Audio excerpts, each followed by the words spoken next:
nice to see people. I'm Linda Franklin, so I'm just chairing this meeting for today.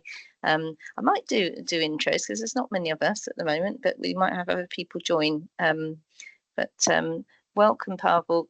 You're going to do some little presentation for us, yeah? That's what I'm prepared to do. Hopefully it all works, but yes, fingers crossed. Yeah. Well, welcome to you. So, should we just do a few intros? So if I could go down my alphabet. So we've got Claire Barker.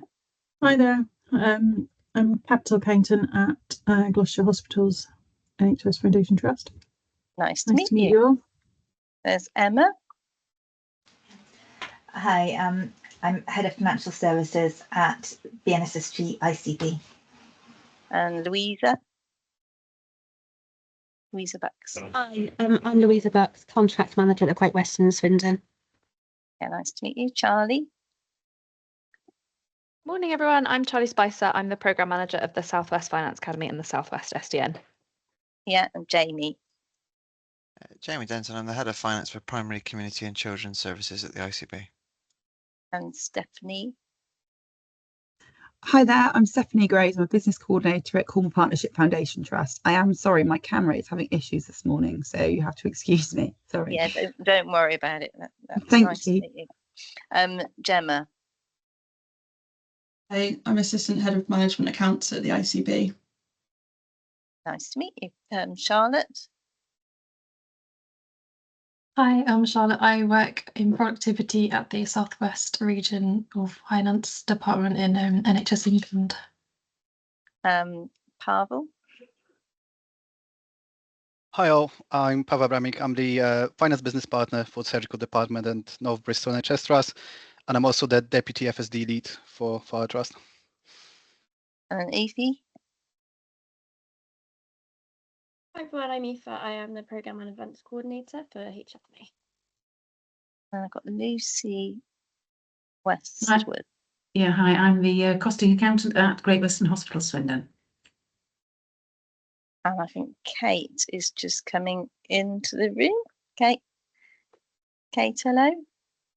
Hello. Sorry, I'm running a little bit late, and sorry I can only stay for half an hour. don't worry. I see we've got a Lauren. Kate, can you just tell us everyone who you are? Yes, Kate Herrick from UHBW, University Hospitals, Bristol and Western. Yeah, that's it. Is that enough? Yeah, that's enough. Yeah, and then I've got Lauren that's joined. Yeah. Hi, I am a finance lead at Cornwall Partnership Trust. Fantastic. Have I missed anybody out? Don't think so. That's great. So nice to meet you all. I think so. Today we've got building community connections from Pavel. Thanks for coming. And then we've got the regional update from Charlie, and then the NEO and the other business. So shall we hand over to you, Pavel?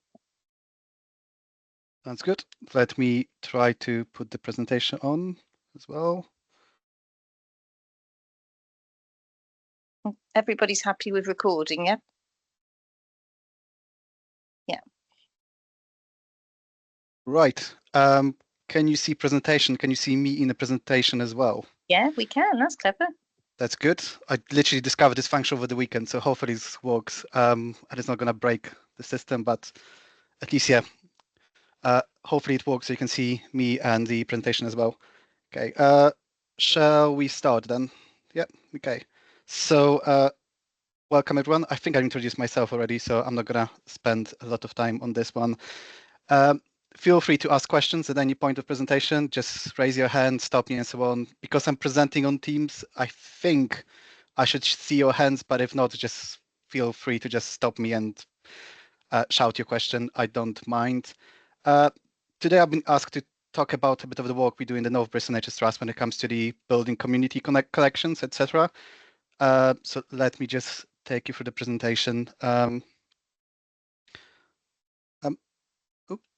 Okay, so why are we doing it? So one of the core values and the goals that we have as a North Bristol NHS Trust is to be an anchoring community.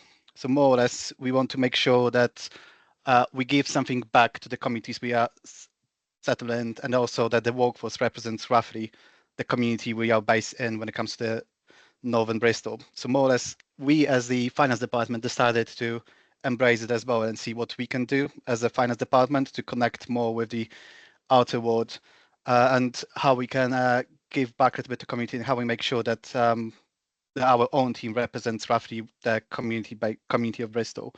So one of the strengths we really decided to focus on is the, as I would describe it, building for the future. So more or less, what we thought about is we need to start thinking now about who's going to work in our finance department in like 5 years time, 10 years time, and so on. So that is our kind of a main focus of what we're doing. And we very much recognize that what we are doing, we're hoping that's going to bring fruits in the future, making our recruitment easier and making our recruitment more aligned in the future.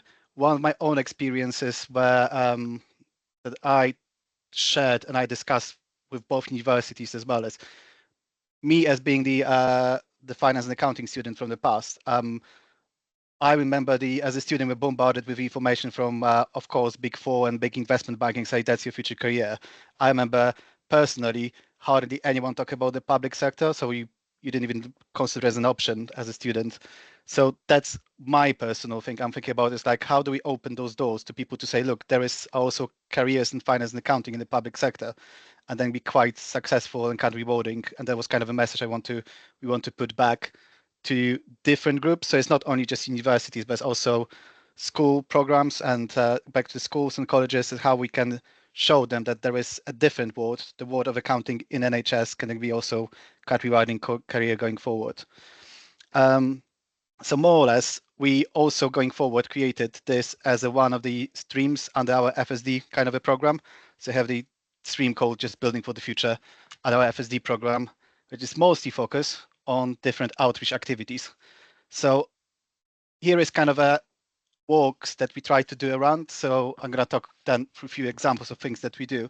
So we have, as I said, some school visits. Whenever we are invited just to talk about the finances, we do work experience. And I know that different people struggle to do how you're going to do a meaningful work experience over the week. So I'm just going to tell you what we do and how we think brought a bit of a more sense and structure to those work experience that just last a week.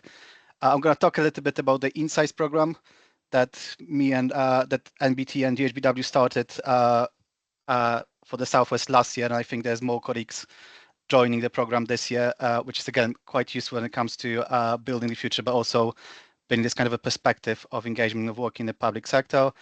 I'm going to talk about different coaching and networking opportunities and mentoring opportunities when it comes to working with students. A bit of the research projects that we've done with University of Bristol so far. We also supported some courses, University of West of England, and of course, there's the classic career talks and kind of things. So more or less, a different type of activities and how we engage with different bodies around in Bristol. One of the things I will try to do is also bring some kind of a feedback I've got from people involved in those kind of activities, because just to also show that it's not just us outreaching and giving a lot of back to community. One of the things that also was quite important for me, that people that got involved in those projects also find them beneficially for themselves, which I think is quite important as well, that it's not just about us giving to community, it's also about our team's development and how they feel engaged with different work and what it gives us to them. So if I'm gonna start with the Insight program, I hope most of you probably heard about it by now, because I think those students are going to different organizations that are here on the list. So more or less a 12-month placement for the school leaver from the disadvantaged background.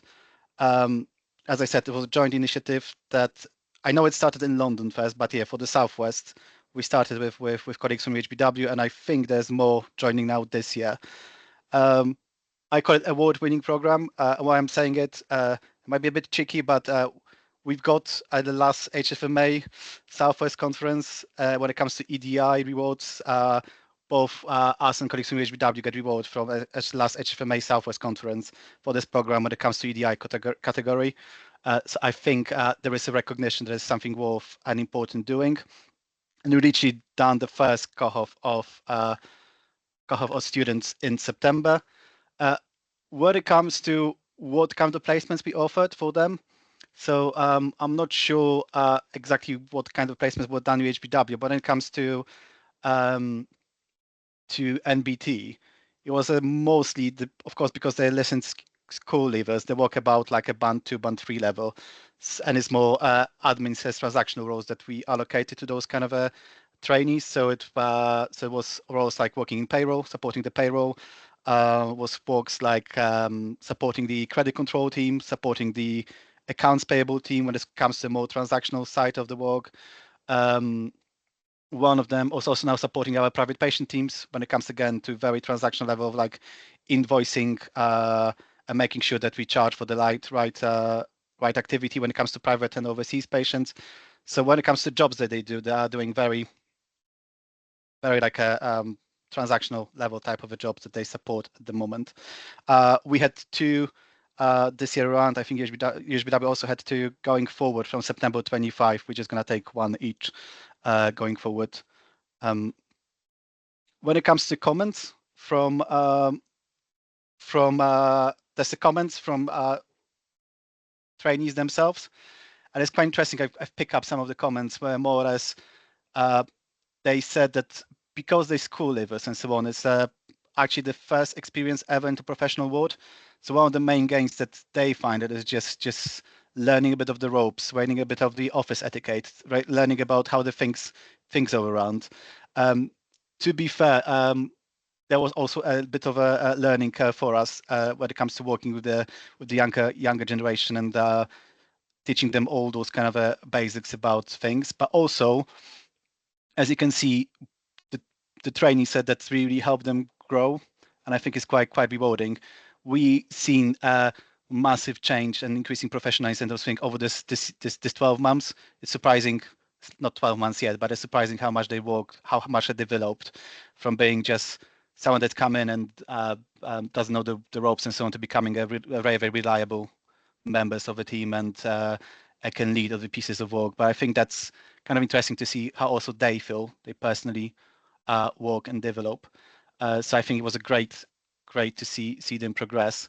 But also I've asked for the comments not only from them, but also asked for the comments from people working with them. And one of the things is, and it's quite interesting, first of the comments, the people said, oh, we come to thinking like, oh, it's going to be difficult to have those students. So what we're actually going to do, they're just 18, they just left the school, how are we going to adapt for them? But more or less the people said, as the first comment suggests, someone said that we had some preconceptions of what's going to happen, how it's going to work, and they've been very, very pleasantly surprised by the level of a caliber that those people came in and work and devotion and so on, and how much they've been a team player. So I think that was interesting comment that someone made, that they were skeptical initially about the scheme, but they're very, very, very happy once they've seen it in action and seen the individual joining the team, and they think there was really benefit. Another comment someone made that was quite interesting was about yes, they require a lot of work at the beginning, but then it's even more rewarded when it ticks the box and they start doing the things, and they definitely generate now the benefit for the trust by being this additional resource that they can utilize and help us with the things and contribute the value. And I really like also the final comment that someone made about working with them. More or less, they said that for them it was quite an interesting experience working with the younger generation and seeing what's important for them, how the priorities has changed and so on, and kind of bridging the generational gap that we will still need to bridge, all of us, and learn how to work, how to understand what are the different priorities and so on. Because let's be honest, those are going to be the people that will be joining our trust more and more often. So we need to understand how the priorities have changed, but also how the understanding of technology has changed, things, how that impacts people and so on. So it was so I really like that Sam said that it was an interesting experience for them as a manager, adding another string to the bow when it comes to adapting and learning of a new management style. So I think there's another important things that benefit for us as organizations to see how we can adapt and work with those future generations. bridge the generations gap. So that's summary roughly of the Insights program. Any questions from anyone on this one? Nope. Okay, let me. Ooh. Can I just ask, like, how many people you took on the program? So you said you were having one each in this next cohort, but how many did you take initially? So initially we took two. Two. Now we're going down to one. One of the reasons why we were able to take two was that we had a bit of a gap on graduate program last year. This year we taking probably more graduates, so we wouldn't be able to give a meaningful experience to two inside placement training. Yeah. Okay, thank you. Linda? What happened to them at the end? Did they, once they've done their year, do they stay in the trust or do they go and get other jobs? What happens? So it's down to what's available in the trust. If we can find the jobs for them in the trust, that's great. If we can, unfortunately, the experience stops. That's one of the difficult positions that the recent expectations about the running costs and cutting the admin and so on makes it a bit difficult of how we're actually going to keep them if we have formal recruitment freeze now for any kind of admin jobs. But hopefully we will find the ways to give them some jobs. But yeah, the expectation when you start the schemes are quite clear, it's 12 months, and then if there are some jobs, that's great. If there aren't, yeah, it's a shame. But yeah, we're still working on what's going to happen next. Yeah. The changing landscape didn't help that much, but I think we are all in this changing landscape and have expectations to cut on corporate and admin stuff going forward. Lucy, you had your hand up, but then it went down. I did briefly, but Linda asked the same questions, you've answered it. But although sadly, because of the changing landscape, we're no longer able to because you mentioned about other trusts getting involved in the Insights programme. We were hoping at Swindon to take a student from September, but we haven't gained approval to it's essentially an extra head count in the finance department. So so maybe fingers crossed, perhaps we'll be able to do it in 2026 instead, as we were extremely keen. Sounds yeah, hopefully 2016 is going to be a better year. Just diverge, I've heard that apparently NHS is getting more money in the next mini budget, but we'll see. Okay, let's move to further things. More or less keeping with the theme of the things, work experience. So we had this kind of dilemma in the past of like, okay, we're going to have someone, we asked quite frequent, not that frequently, but we ask regularly about, can you offer a work experience to the students of stands at all ages. In the past, we had the students still like going doing the A levels, GCSEs, but you also had university students asking for short work experience, or even recently we had members of staff that work in the other place asking for the short work experience, kind of a type of the things based on the 1 week work experience. So we had this kind of a problem that I think most of us face, like, oh, what can you do meaningful to people over the 3 to 5 days? Do you give them like some kind of a projects or something? What we ended up doing is Sanjay reached out to one of my colleagues, Sanjay, reached out to a lot of colleagues across the department, ask who is happy to volunteer to offer like a standard sessions, and we've got more or less a lot of areas just volunteering. Oh, depending on our availability, we're happy to give about an hour to 2 hours of our time. So we have like people volunteering to do something from accounts payable, shadowing like payment runs, and people from credit control saying, oh, I'm happy to explain the credit control process. We have management accounts, again, happy to be shadowed or explain a few journals or what their role is, or talk about budget statements. We had people from financial sustainability explaining what the SIPs are, how the tracker works, and all those kind of things. So more or less, what we've done, we had a pick and mix of different activities that more or less when the people come in, we can create the schedule out of it depending on the availability. So more or less when students come to us for those 3 to 5 days, they just have a lot of slots of an hour to an hour and a half meeting with different subsections of the finance department. Plus, we give them a bit of a career talk at the beginning. And also what we ask them to do, we give them a very, very simple assignment, which is like talk us about the best practice in like financial management or something like this. So more or less, of course, because you didn't pick a mixed activity, there are going to be times when they have just breaks in the day. So we give them this short assignment and ask them at the end of the like a 3 to 5 days placement to present it back to us of what you have learned about good practices when it comes to financial controls or financial management in NHS. It works really well on a two bases. First of all, because you have pick and mix of activities, sometimes difficult to fill the whole day. So they have a natural, so they can use natural gaps they have in the day to work on the assignment. The second thing is it gives them the good opportunity to reflect on what they have learned over those 3 to 5 days and report back to us, and also give them some additional, again, skills to develop about presenting back in the more professional environment, just to present a little bit back to us. We give them quite a generous feedback about the presentation skills, etc. as well. And we find it really works quite well. And it really works quite well also for the work experience students when they come in. We got good feedback, and we also got a good feedback from the staff that they know a bit better what they're doing and how to take things forward. And it really, I think it makes more sense. And now whenever we asked about can you like adapt, I don't know, in July there might be 4 people interested in work experience, how can you absorb them, can you give them something meaningful to do? We just take the template off, okay, let's pick a mixed activity and just ask people to join. Because the other thing we discovered as we were building up over the last few iterations of it, because students has a lot of meetings when they just shadow or observe people doing, whether explaining something to one person, explaining it to 3-4 people, it doesn't make that much difference.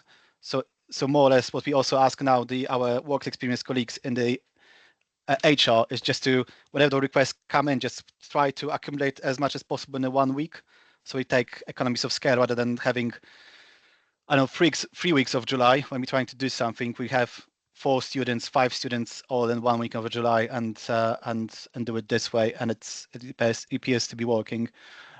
We even recently discussed it with University of West of England to say they are willing to send us over the summer a number of students or first year students just looking for a bit of experience. So we're going to see also how it works. Now we have a template and see how it's going to work with university students. And the lecture also offered support when it comes to the reflective part of the work with them, which is, I think, quite good. So we'll see how it's going to put even more structure into it. And again, when it comes to what people has said, again, I ask a few staff members to give their feedback of how they find working with the different work experience students. One of the things that I was expecting someone's going to set, and it was one of the first quote I've got, and improve my confidence in presenting.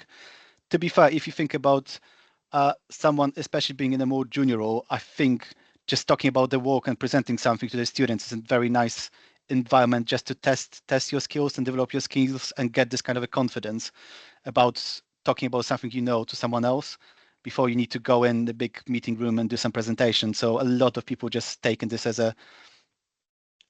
opportunity to develop their presenting skills. Other advantage, some of the people, again, as a second quote, they use this again as a safe environment to practice a bit of the coaching and mentoring kind of skills, especially when they talk with the students about their career choices, about the advisory, about going forward, what they would like to do, how they would like to develop things and what they would like to do in the future, or more or less also when they're presenting some things to them, some of them approach it more in a coaching kind of a empowering stuff, asking a bit of a questions and leading questions and helping them to come up with some ideas. And also, so again, it's a nice environment for people to test those skills until they, I don't know, need to formally manage and coach people in as line managers in the future. And again, it's a kind of a nice area for them to test their skills. Some of them said that more or less being part of the process also helped them to understand how their role fits into the bigger picture, because more or less suddenly they've been asked about by those work experiences about, okay, but how it fits in the bigger things. They needed to start asking themselves those questions. So it opened them up to start thinking about the role in the wider context of what NHS is doing, how their role fit into the bigger picture. So again, it was quite beneficial for some of members of the staff to just open up to just, rather than focusing on the day-to-day basis, is just to focus on to understand the bigger picture of the things.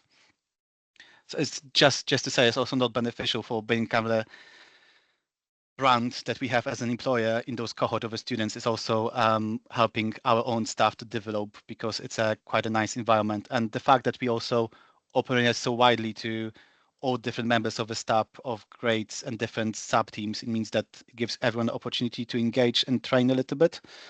I'm gonna stop here. Any questions about our work experience, how we do it?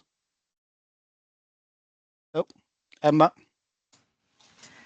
I'm just wondering if you give them any kind of specific, I think it's a great idea to give them a little project to work on, to do a presentation at the end. That's really good, because it's really tricky to find something to fill the entire week of a work experience placement. But we've kind of had some feedback from work experience people as well, that what they really like is when they do a task as well as sort of just shadowing people.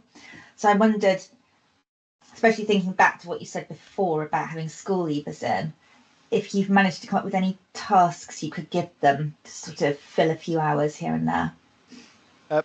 Yes, we've tried. So I think in the past, I'm not sure whether we've done recently. For example, we've given them some very simple control account to reconcile, or things like this. Just something that would happen anyway, but something that is not too complex, to just do a bit of reconciliation, find a bit of how it is doing a bit of a accounting work. So that's kind of a task people given them in the past.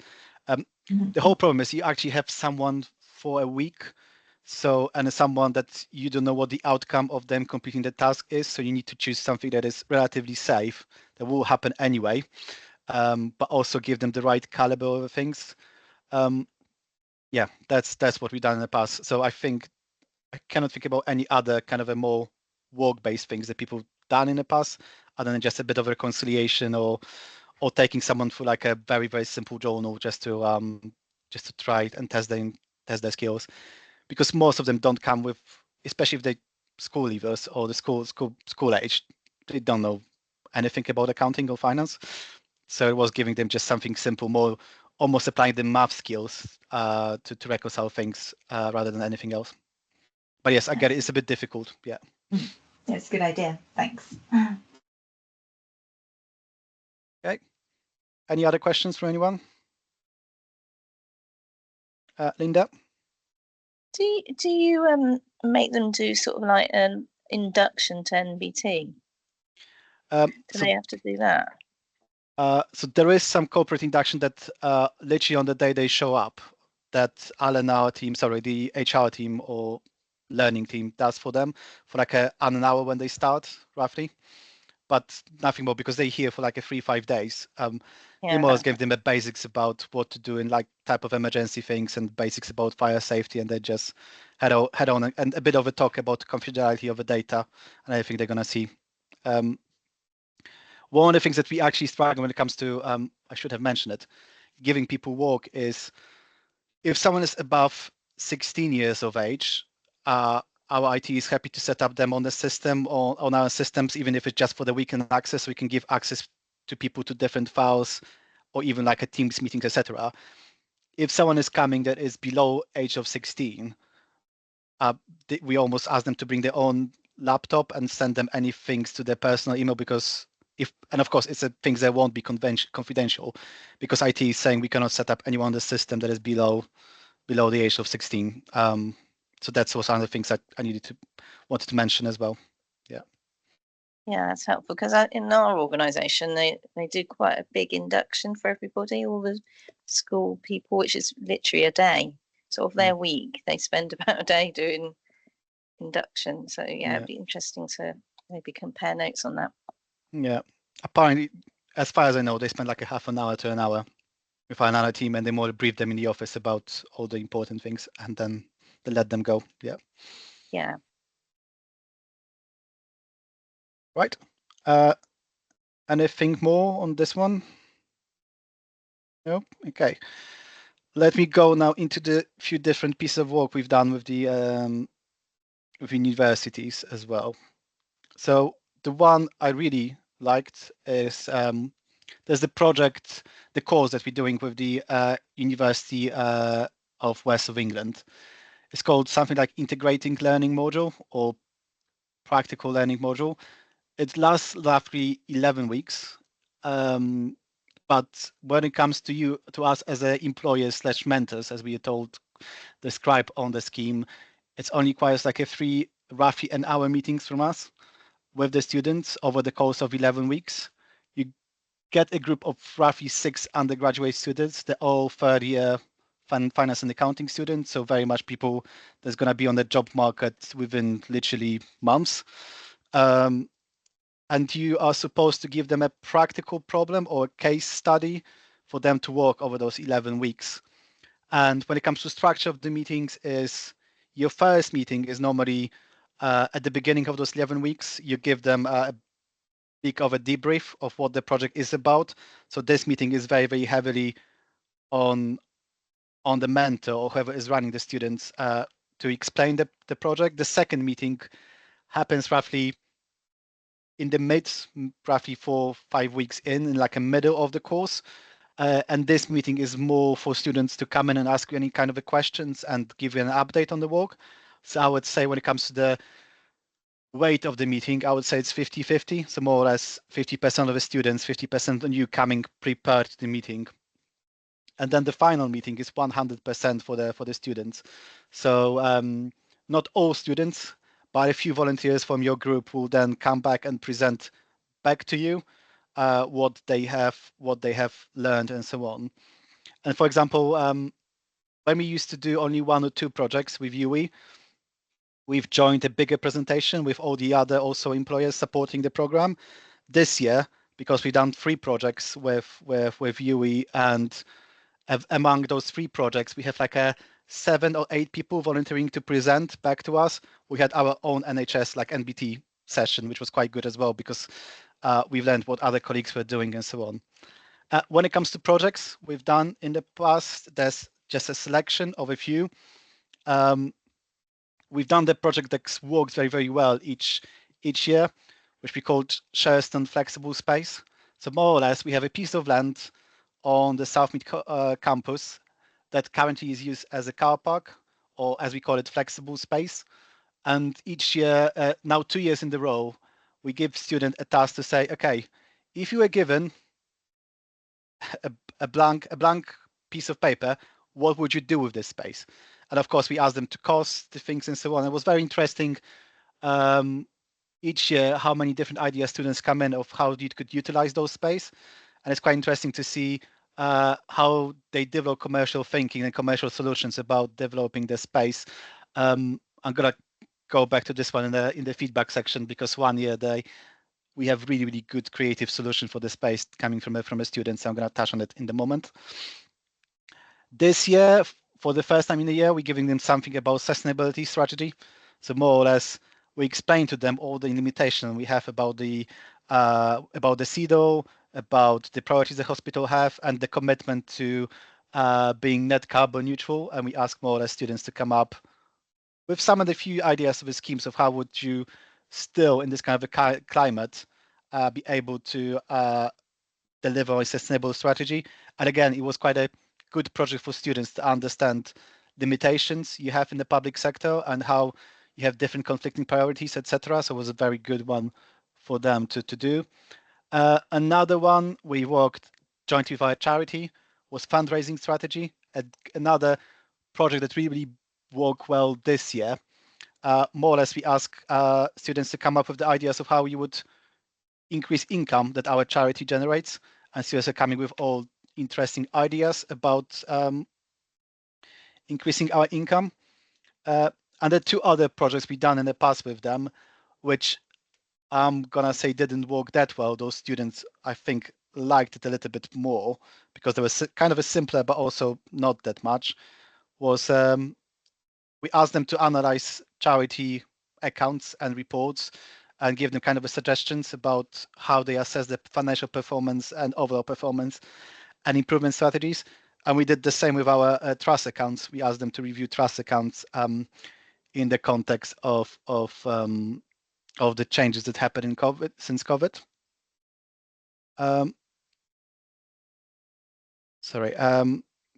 So that was a different project. When it comes to the feedback, I think I'm just going to share this one from one of those colleagues that was running the session. Again, a lot of benefits around developing your coaching and mentoring skills, but also developing a bit of the thinking out of the box approach. I think was a very, very nice example. So when students were talking about the fundraising strategy, someone come up with this kind of idea of a scheme called Right to Recovery. So more or less, you ask school students to write letters to the patients that are in the wards and so on, to just help them to recover, not feel that lonely, etc. And actually, wife of this person is actually both consultant in care of elderly, but is also a governor in one of the schools. So she heard about it. It's like, that's a brilliant idea. And they're in the process of implementing it now, of just in one of the schools. They're gonna write letters exactly to recover to the elderly patients on the ward to help them with recovery, which I think is a very nice idea that actually come up with under students, and we're now trying to implement it. So I think it was great. But also students come up with a lot of different good ideas that we shared with our fundraising team that now reviewing about how to implement things. Some of them, as you would imagine, because they're students full of ideas, they're less doable, but it's very, very interesting, out of the box thinking, and hopefully some of those ideas we can take forward. Going back to the Shrewsbury space, I remember being blown away by the research that one of the students done. So more or less, the students suggested that we can use the space to build staff accommodation. And of course, we've been through this loop with the external consultants and so on. But this student found out the project that one of the universities, someone in UK done, with putting the student accommodation out of the old containers for like a ship containers and so on, which means that you will first of all also taking box on your sustainability agenda, but also it turns out that this modular build was much cheaper than the normal modular build that you would do for the accommodation. It was still fit for purpose of temporary accommodation that you would use for like 5 or 10 years. I remember it was such out of the box thinking idea that both me and Simon, as they're sitting, was like, that's brilliant. I hope that someone else had thought about it. We never went to solution, but I think it was an eye-opening of how you can do things differently, and doing the research that probably you would not have time yourself to review. But more or less, it turns out that we never tested the numbers exactly, but the solution sounded like significantly cheaper than what would be to build a normal modular build. So it was quite interesting to look into, and we were not aware that people are doing those kind of things, innovative things elsewhere. So it was quite good from this perspective. Okay, I'm gonna stop here on integrating learning module. Any questions? Any thoughts on this one from anyone? Nope. Okay, let me move to other projects we've done in university. Oh, that's another interesting project we've done last summer. So we asked the group of postgraduate students. So more or less, it was a group of 5 postgraduate students studying the masters in management and marketing, more or less. Those students, instead of doing the normal dissertation for the summer, they did an employer branding project for us. So more or less, the question we've asked them is, we know that we want to expand our brand. We want to attract more talent from university going forward. What do we do? That was a simple task we asked them, like, you are an expert, you're a student, tell us how you'd like us to do to take it forward. They've conducted 15 in-depth interviews with both students and members of the staff on our end.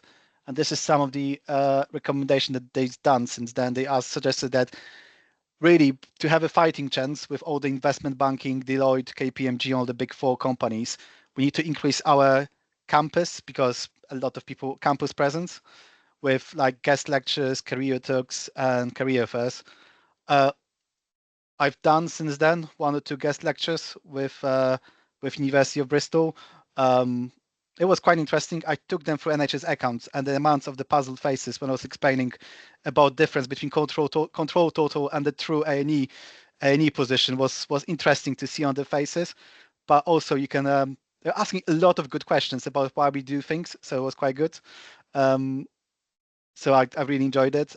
Career talks, I've done a few since then as well. The other thing is that interesting, they said that communication needs to very much focus on career development, work-life balance, and working culture, which again I think is quite interesting points where we go there. What to really students are focused on now, because we probably know that it's going to be difficult for us to compete on the pay with some of the banking, investment banking, and so on. But more or less, if we focus on the career development and how we focus on work-life balance, it should be more attractive, and showing our work culture to students should be far more attractive. Comparing the story they have held from like audit, where more or less, yes, you paid good money, but you worked like, I don't know, 14 hours a day or something, especially when you start as a trainee, which was a bit crazy.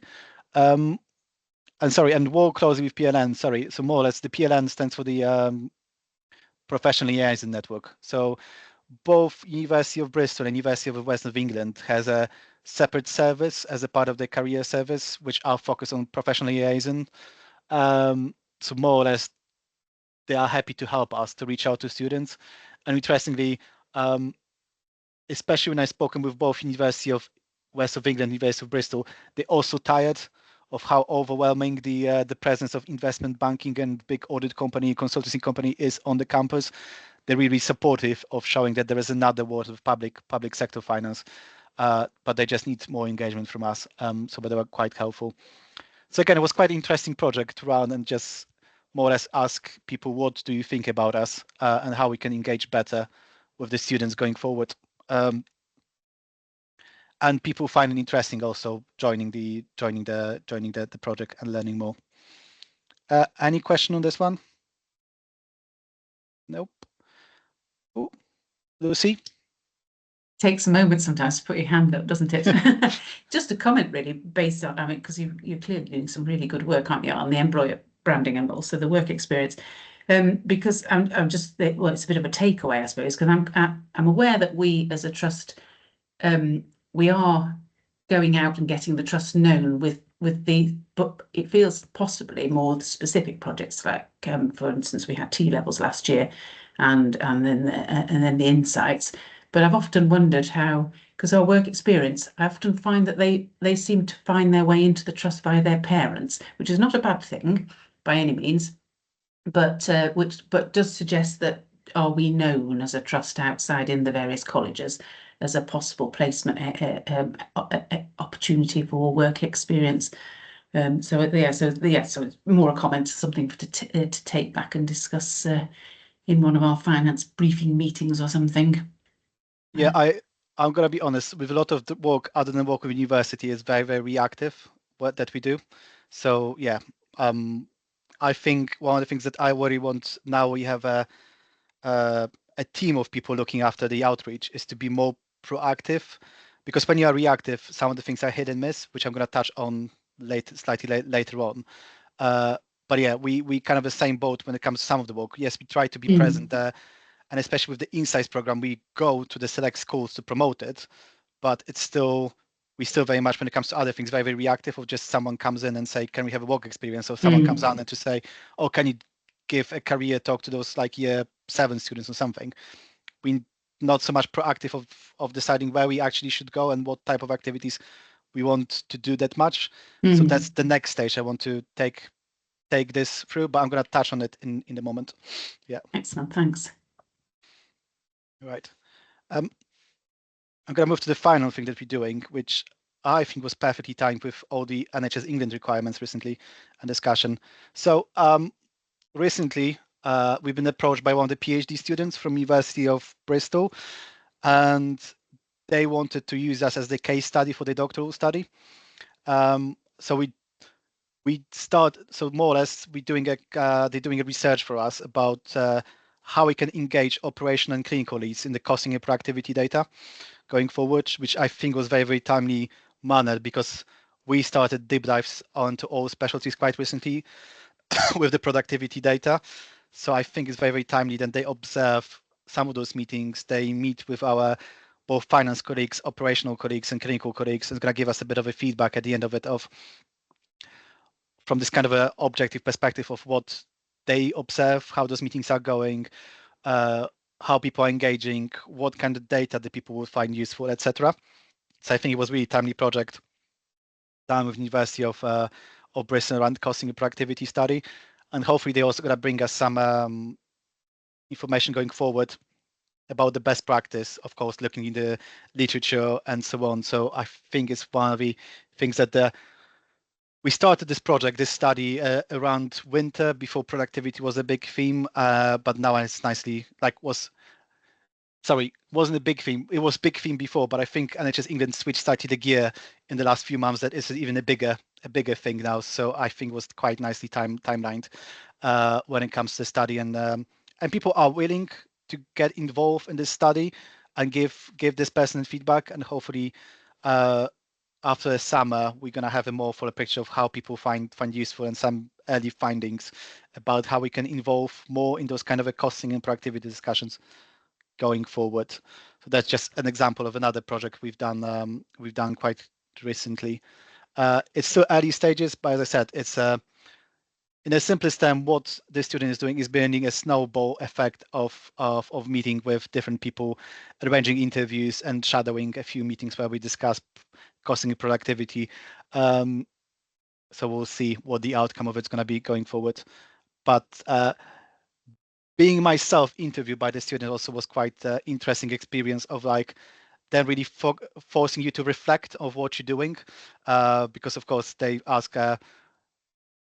They're not being challenging. They just by being curious, they make you more reflect on actually what we actually doing here, what we're trying to achieve, and those kind of things. So it was quite a good experience being interviewed myself as well, to think about the bigger picture and more in depth of what we're actually trying to achieve here, and how we trying to achieve it was quite good experience from my own being on the receiving end of this study as well. Any questions on this one? One of the things I'm going to only warn about, if anyone wants to do any PhD studies in finance and accounting with students and so on, unfortunately, they go through the same scrutiny as any other doctoral study research that happens in healthcare. So they spend a lot of time, the students spend a lot of time with the supervisors, filling a lot of paperwork to make sure that they are permitted to do interviews on sites and observe meetings, because they go for the same scrutiny that any other healthcare research would go. Of course, they put in most of the boxes not applicable, but they still need to fill the 100 long pages ethical submission form and things like this before they're allowed to do any study. So if anyone wants to do any research, please be aware that it's gonna take months until they actually can do any work of just going through the formalities and ethics approvals, etc. Right? Any questions? Nope. And so as you can see, there's just a few things we tested with universities. And universities are especially very, very good in coming up with different projects and things. But of course, I think I've mentioned, yes, all those activities can be very time consuming. One of the things I find the most difficult when it comes to doing a lot of career talks and the kind of a presence that you want.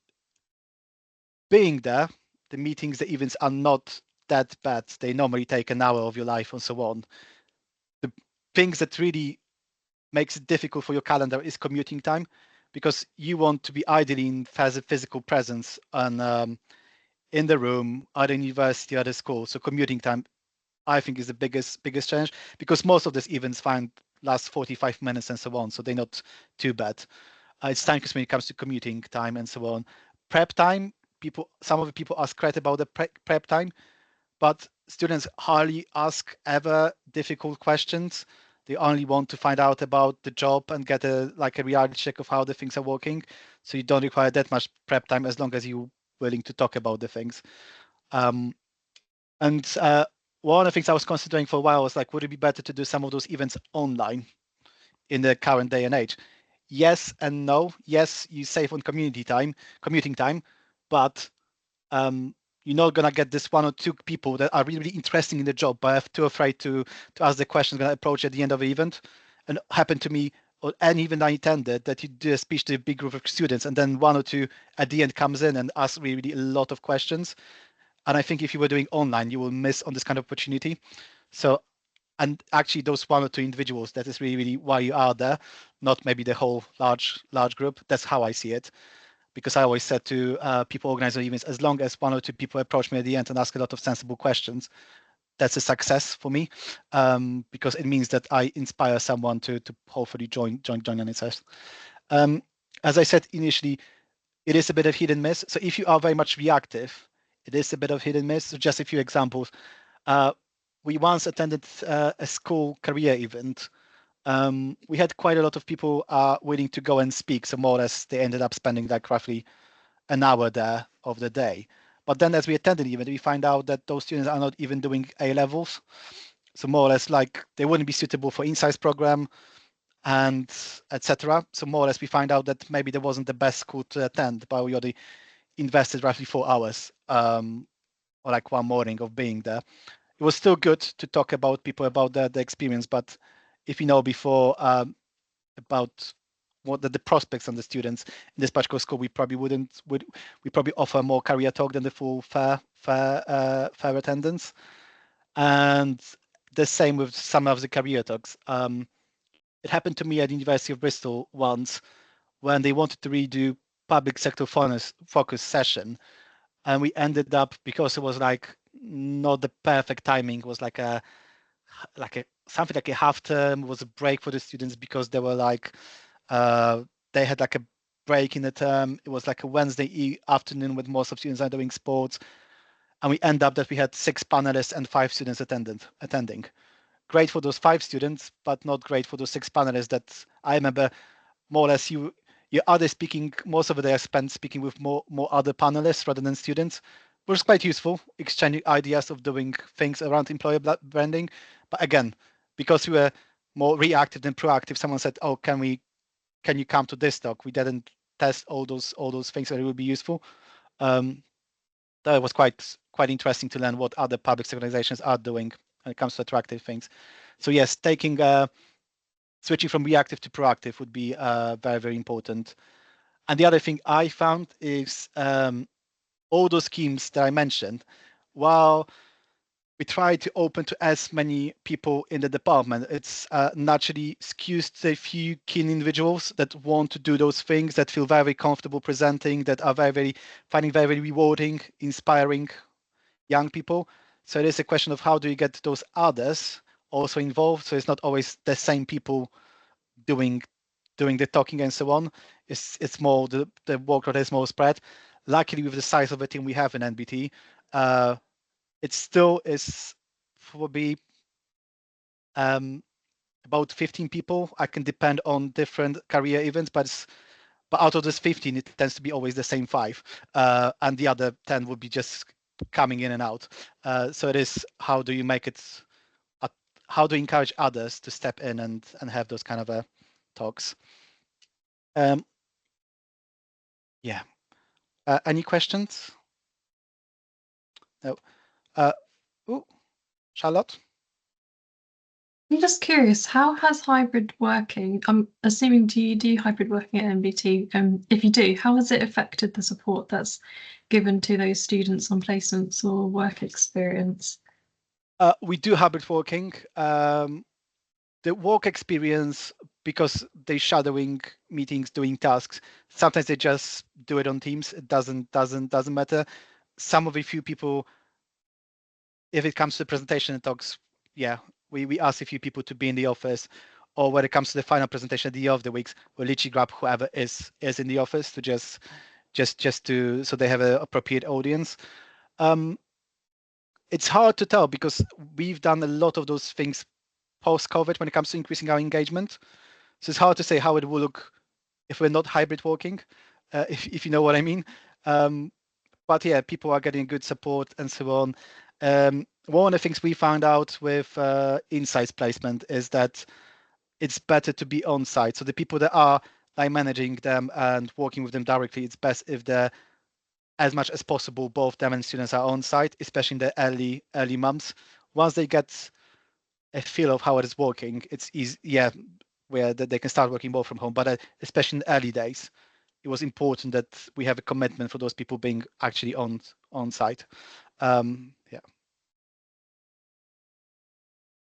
When it comes to attending career events, it's a bit easier. Just my personal preference, I literally live next to UE, like 10 minutes walk from it. So whenever I do events for them, I just work from home on those days, and it's much easier because literally I need 10 minutes, leave 10 minutes walking from them. So yeah. So in those cases, it helps with reducing commuting time. Okay. Any other questions?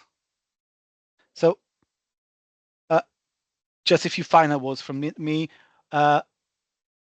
I find this engagement very rewarding because it's very good to see how those young people develop, how they're curious about the work. And if I'm gonna tell one of my most memorable experience I had from all the works I've been doing myself personally is I've been inviting this kind of a mentoring scheme at the University of Bristol. The whole mentoring scheme was very, very simple. You were supposed to meet with students 2 times to talk about work, their career choices, and so on. The first meeting was on site in the lovely Wills Memorial Building, for those that know the Bristol a little bit, in one of the halls there. It was supported through the evening. You were given also evening meal, so very, very nice thing. And I remember I've got 3 different students, each with slightly different agenda and problems to discuss. But we spent so much time talking. They were so engaging when it comes to asking the questions. I remember that someone at the end of the event, someone more or less towards the end said, "Are we leaving now?" And also, I noticed that I haven't touched even anything on my plate. They were so engaging. And I know some people, oh my God, this must be exhausting. No, it was really, I enjoyed it. Was make me, the students were asking so many good questions that I didn't even think about eating what's in front of me. The whole food got cold and taken away. But I really enjoyed it. I really enjoyed it because they're so engaging, asking so many questions about their career choices, personal choices, professional choices, that it was really rewarding. And they come in, then they come in a few weeks later to come on site, and I just given a tour of Southmead Hospital, and again they really enjoyed it, asking a lot of interesting questions. One of them, I hope they're never going to be our auditor because they were asking too many challenging questions. So I hope they're actually going to go to public sector, not going to end up the auditor, because they made me sweat about some of the concepts more than our auditors would do. So hopefully they never got into audit board. But it was really rewarding, and I really find it interesting. And for people that really find just sharing your bit of experience with others, it's really rewarding doing all those work and seeing how the people change and how they get an interest in what you're doing. And I think that's the biggest advantage of doing those kind of work, and it's really rewarding. Okay. Thank you. I think I've taken questions along, but is there any final questions, any final thoughts from anyone?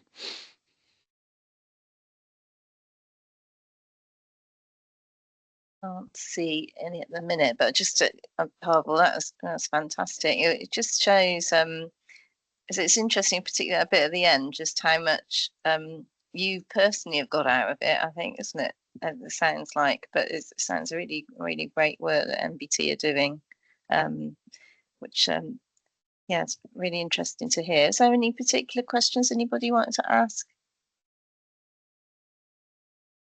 One thing I did want to ask, which was how you managed to get your face showing in your presentation. That was quite clever. There is a functionality called Cameo or something in presentation, which more or less puts like a floating bit in your presentation where you want to be seen. So yeah. Yeah, that's great. That's great. Yeah, so it's really fantastic. I think the bit that's obviously going to be, just as someone mentioned earlier, challenging is the financial pressures, isn't it? That's puts on organisations at the moment, which means things like this are the sort of things that drop off organisational priorities. That as you're trying to struggle to do the day job, it's these are the things we need to try and make sure we keep hold of. Yeah. I see Charlie's put a comment in the chat. So thank you very much. I really appreciate you coming today. You're very welcome to stay on. I think Charlie's going to do a regional update now. But obviously, if you want to drop off, that's fine too. Thank you very much. Yeah. Thank you. I'm going to stay on and just stop sharing. Thank you. Okay. Thank you. So Charlie. Yep, I'll just share my screen. Give me 2 seconds. Oh, showing the wrong one. Hold on. That might be interesting. Typical, isn't it? As soon as you always goes well, and then as soon as you've actually got to do it. Right, let's go for that one. There we are. So I am not as clever as Pavel, and I don't know how to do that.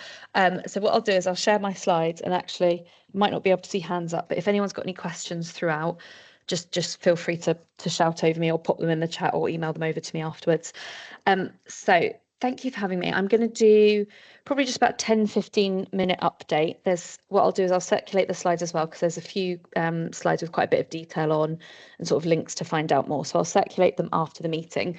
But the first thing I wanted to go through is the NHS staff survey. So this is a survey that the NHS do, and then One NHS Finance pull together the finance summaries using the data. So this is one of the largest work surveys, and it helps to create a snapshot of what it's like working in the NHS. So if anyone wants this in more detail, there is a benchmarking tool that I'll talk about at the end of the presentation, but you are able to kind of get into the nitty-gritty of how the results are pulled together and kind of look at the South West in a bit more detail. So firstly, how it works is all of these kind of questions are done on a rating of 1 to 10. And then these results here are the weighted averages. They're fairly consistent from previous years. So there are a couple of bits of that have changed. So staff engagement and morale has decreased in the last year as a result. And the We Are Always Learning, let me hover, here we are. This section is, you'll notice it's quite a bit lower than the others. So why this is a bit lower is it includes a section on appraisals. So this and what happens after the appraisal. So it's not necessarily that colleagues in finance aren't always learning and don't have opportunities open to them, but it includes the appraisal process as well. So as a part of that, I'll come on to a slide later, but One NHS Finance are doing a survey separately on the appraisal process and what could be done to improve that, and they will circulate the results of that. So if I look here, so this is the highest and the lowest scores of each one of those bits. So they also compare them between 2023 and 2024. So it scores the highest on the We Are Compassionate and Inclusive here. And as I mentioned before, it scores the lowest, quite low here, on the We Are Always Learning section. And as you can kind of compare, a lot of these are pretty similar to last year. So where some have gone up, others have gone down. So over the board, it's fairly average. So these are the scores taken as an average as a region. So these are the weighted averages as a regional picture. So the South West, very positively, has none of the lowest scores, but also has none of the highest. But on quite a few of them, it does have sort of the second or third highest. So for example, we have A Voice That Counts. That's the second highest by only, it's only a little bit lower than the highest score. So there is still some positivity, even though we're not necessarily the highest on any of those subsections. And then following on from that, this is the South West, so those specific ones when compared to last year. And again, it's fairly similar. If you've got sort of here, we go down a couple of points, and then also here, we go up a couple of points. So overall, it's fairly consistent compared to 2023, but it would be nice to see some of it consistently go up. But as we know, there are changes each year that, depending on when the survey is taken, can affect these kind of scores.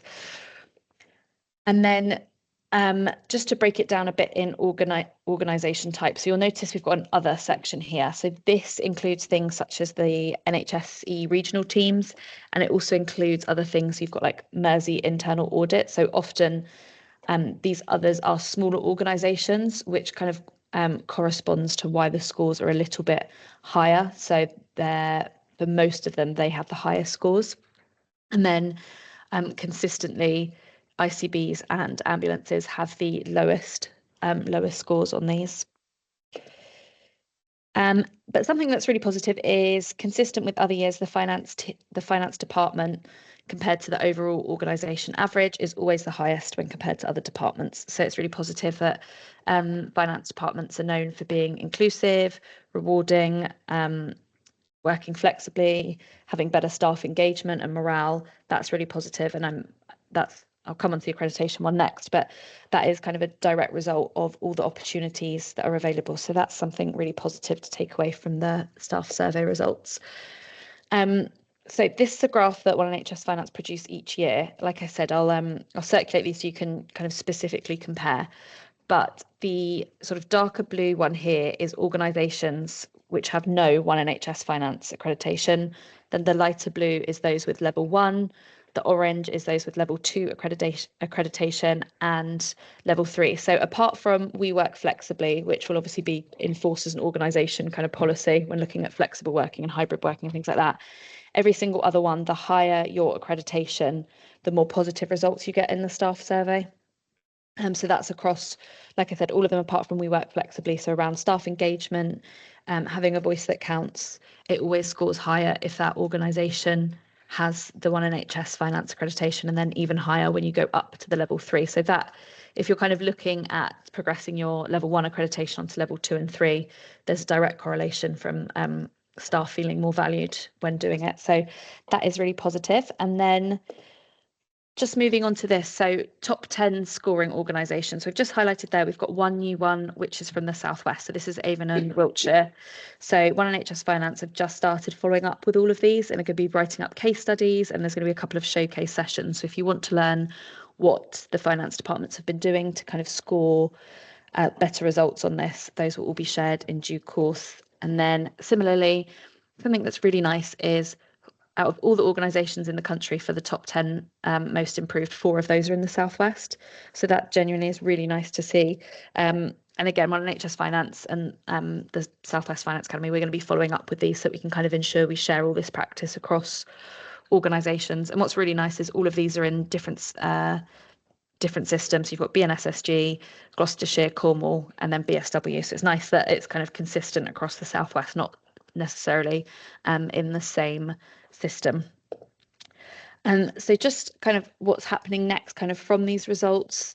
So like I mentioned, they're going to be doing some learning from the top organisations and the most improved, gathering information on why appraisals and that We Are Always Learning section scores so poorly. And then they have actually done it this week. They've published the benchmarking tool on the One NHS Finance website. So there's a link to that at the end of the slides. So what may be helpful to share with your teams is to just understand about how appraisals are currently experienced across finance. So this is open to every finance department and every kind of person who works in finance across the country about how your appraisal works. There's just a few questions that shouldn't take too long to complete, and how the appraisal process can better support your learning and development. So like I said, there's a link there. I'll share all of this. And then those bits are kind of open for viewing. If you just kind of click through, you'll be able to access the benchmarking tool if you want to review the results in a bit more detail than what I've gone through today. And there's a few more showcases as well that are available. So that was everything I wanted to touch on for the staff survey. I didn't do the analysis, but if anyone's got any specific questions and wants to email me, I'm happy to pass them on to the person who kind of pulls all those results together if you want to find out any more information. So next, I was just going to do a bit of a regional update. I've got a couple of new things that are open that might be worth sharing with your staff, and a couple of things that have happened since I last did one of these updates that you may be interested in.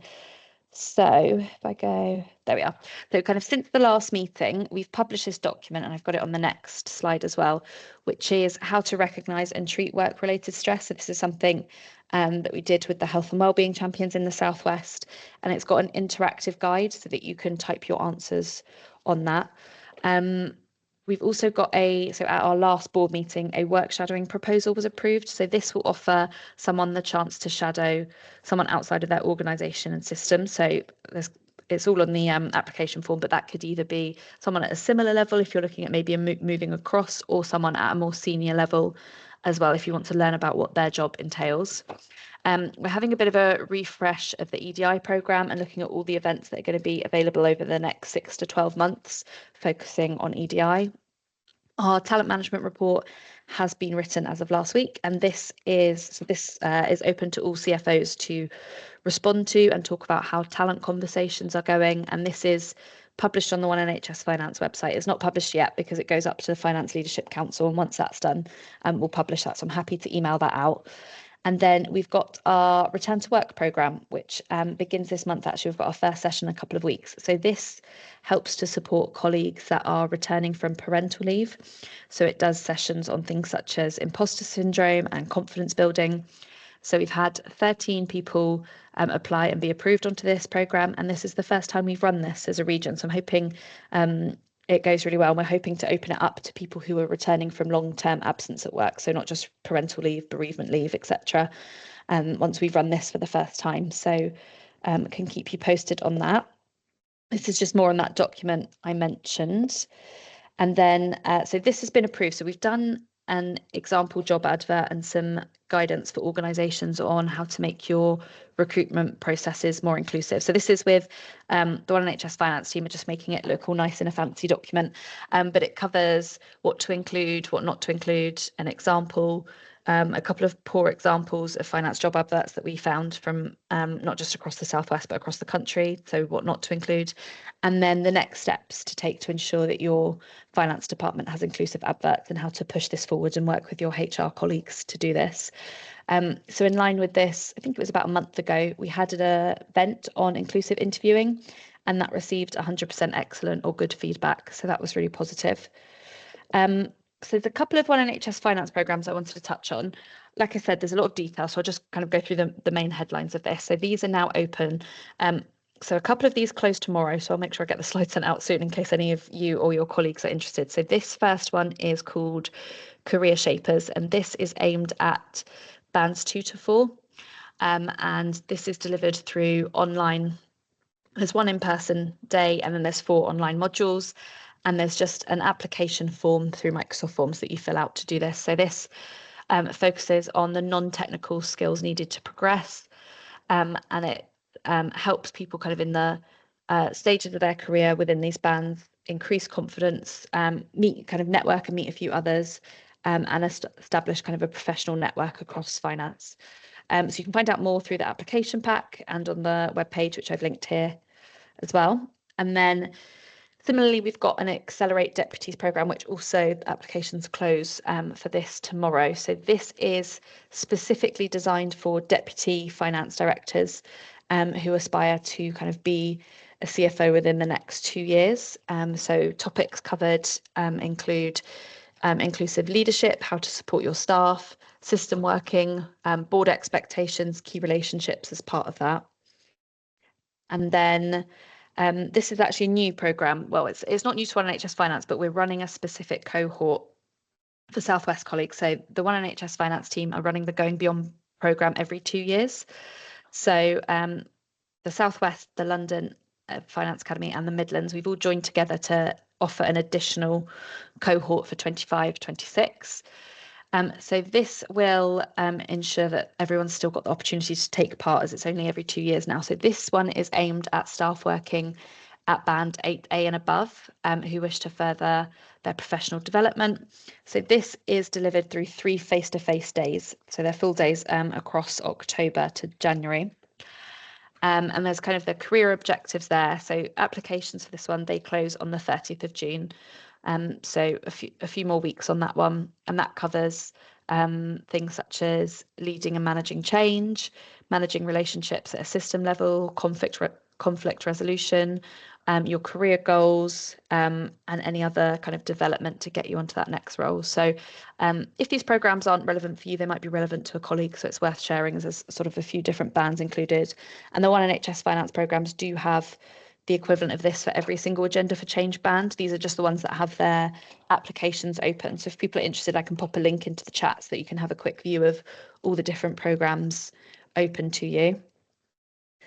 And then here was just a couple of bits that, a couple of resources to link. So One NHS Finance have published their annual review. So that goes through kind of all the numbers of all the different networks. There is a regional review of each region in there to have a look at. And then there is the national EDI action plan has had a bit of an update. So that's available. And kind of during all the recent changes, the Health and Wellbeing's resource pack has been updated. So all the resources that are available to support your health and wellbeing, both in the workplace and in your personal life as well. So that's been updated. And then Pavel spoke about the Insights Placement Scheme. We've just got one update to make to this, and then I'll add the link in. So all of the 4 trainees that are placed across UHBW and North Bristol Trust have written a case study, and it's a really lovely read actually about all the things they've been up to over the last 12 months, what they hope to do with this, and we're kind of including it as the marketing for future years on the programme. So that'll be a nice one to read. And then that was everything I wanted to go through. Happy for if anyone's got any questions, but I know I just threw a load of information at you. So if anyone wants to pick it up via email rather than online, that's no problem as well. So I'll pause there. Just realised my camera was off for all of that, sorry. But let me know if anyone's got any questions, but I'll share the slides and I'll share the links to all those bits I mentioned. But hopefully that was a helpful whistle-stop tour of everything that's going on across the Southwest. Thank you, Charlie. There was lots of stuff there. So has anybody got any questions? So we'll look forward to seeing you when you share that information. So that's really helpful. Particularly the survey was fascinating, wasn't it? So yeah. So thanks for that. Is there any other business? I've got one little thing, but is there any other AOBs from anybody? My AOB, I just wanted to mention that I've seen the nominations for HMFA awards are back, and last year I was on the judging for that. So and what was really stood out is how few applications there are for those awards from the Southwest. There was literally like 2 in one category, and then across the rest of the regions they'd have 10 or 20 or those. So I just would encourage you in all your organisations to have a look at the different categories and have a think about putting some nominations in. You know, it's worth putting a bit of effort into the nomination, having a bit of you know, putting some information and really explaining why. To make it worth it, but actually, you know, just even if we had more nominations, that would be great from the Southwest, because we, again, in the awards, there was very few Southwest winners because there were so few to pick from, if you know what I mean. So, Emma. It was just some feedback I had from when, I'm not sure exactly which awards are which, I get confused, there seem to be quite a few, but when we did put in some applications for one set of awards one time, and then the winners were announced at an event, the nominees weren't mentioned, which actually then put us off, because it was I think it'd be really helpful to know that your nominees will be mentioned so that they get their name, even if they don't then win, because they were there on the day, and I think they were quite disappointed that it was just like, oh, and here are the winners. Yeah, no, that's really helpful. Can you feed that back, Charlie and Aoife? Somewhere. Yeah, thanks, Emma. So any other business? Oh yeah, I got Aoife. Oh, she just a thumbs up, so that's fine. So anything else we want to cover? Okay, so we'll call it a day. That was a really good meeting. So thanks for everybody who contributed. So see you again soon. Okay. Bye-bye.